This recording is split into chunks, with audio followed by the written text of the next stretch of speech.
Do you remember how during the height of the fight over health reform, every once in a while, an insurance company would get caught sending out lobbying materials, essentially, to its own customers? Lobbying its own customers with anti-health reform mailers, like the super scary, totally misleading letter that Humana sent to seniors last fall, warning them that health reform was really a secret plot to cut their Medicare benefits? You might also recall last summer when oil companies started busing their employees to rallies protesting against climate change legislation. So it would look like there was a big groundswell of grassroots opposition to the climate change bill.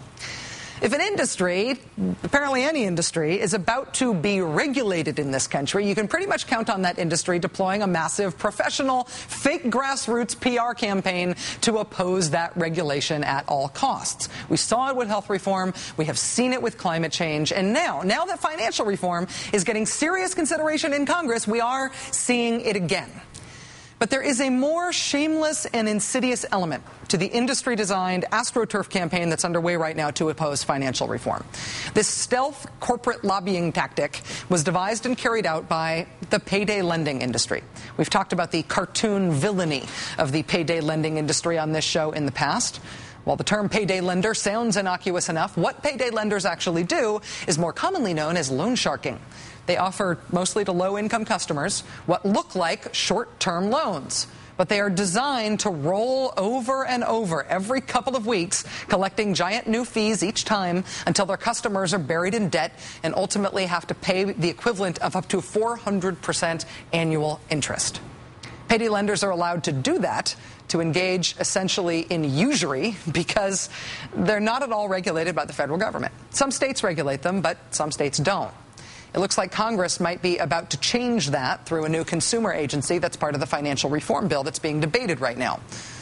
So, cue the depraved payday lending opposition effort. David Lazarus at the LA Times is reporting today on efforts, apparently successful efforts, by the payday lending industry to pressure not their employees, but their customers, the people borrowing money from them at 400% interest, into opposing financial reform. This astroturfing effort was exposed when both of California's senators, Barbara Boxer and Dianne Feinstein, say they started getting suspiciously similar-sounding calls from payday lending borrowers, demanding that Congress leave the payday lending industry alone. No regulations for the loan sharks. I mean, payday lenders. Senator Boxer told the LA Times the calls were coming from just a few phone numbers, and it sounded like the callers were reading from the same script. But, Senator Boxer said, what was most surprising was that the callers were opposing a bill that was designed specifically to protect them.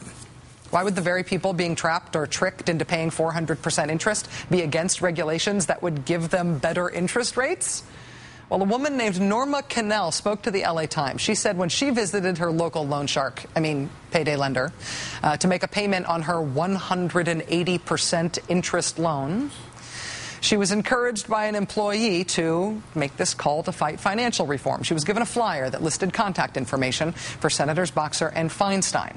The flyer read in part, quote, "If we don't act today, Congress will create a new agency and a government takeover of your personal finances. This new agency would have the power to regulate and restrict your personal credit options. Tell the senators to stop the Community Financial Protection Agency," which isn't what it's called, but still. "Tell them you're angry about health care and now Congress wants to control your right to get credit. Tell them you've had enough and that the senator should stand firm against the administration's attempt to interfere in your financial decisions." Cue the twirling of the evil, villainous mustache. Norma Cannell was not one of the loan shark customers who followed those instructions. She did not call her senators and demand that they vote against financial reform that would benefit her. But she did offer some insight into why so many others did, telling the LA Times that she was worried that the payday lender holding her 180% interest loan would retaliate against her if she didn't make the calls. She said, quote, "What if they call in the loan?" And with that, the payday lending industry has bested its own record for amoral sleaziness.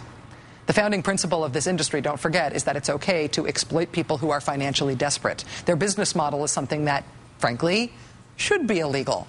And now that it's in danger of actually being illegal, they are trying to create a fake grassroots defense of that business model in the most despicable way possible. Not by just busing their own employees to rallies or organizing tea parties or making grassrootsy-looking websites, but by intimidating their victims, I mean borrowers, the people they've already tricked or trapped into high-interest debt cycles, into fighting for more high-interest debt cycles.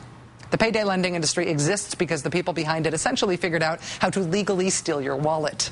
And now they're trying to make you help them legally steal your wallet and others too.